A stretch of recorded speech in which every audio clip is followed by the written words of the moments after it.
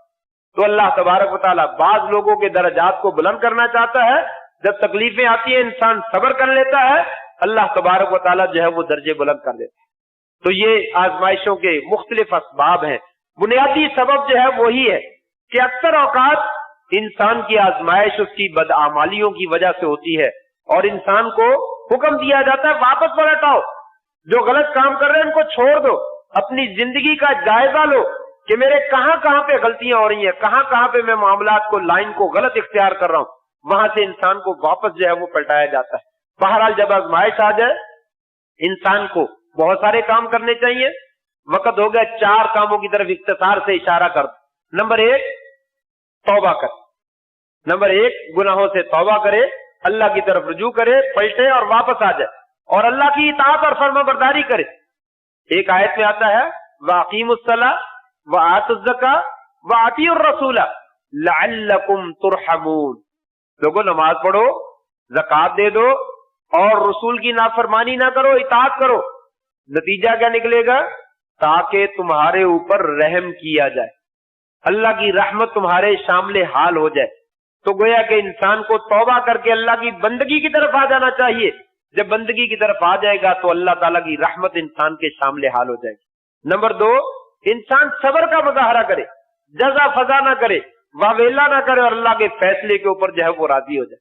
Number 3 اللہ تعالیٰ سے دعا مانگے، اللہ تعالیٰ سے دعا مانگے۔ دعائیں بہت اثر رکھتی ہیں، دعا بڑی دور تک چلی جاتی ہے، اس لیے انسان کو کبھی اللہ سے غافل نہیں ہونا چاہیے اور دعا مانگنی چاہیے۔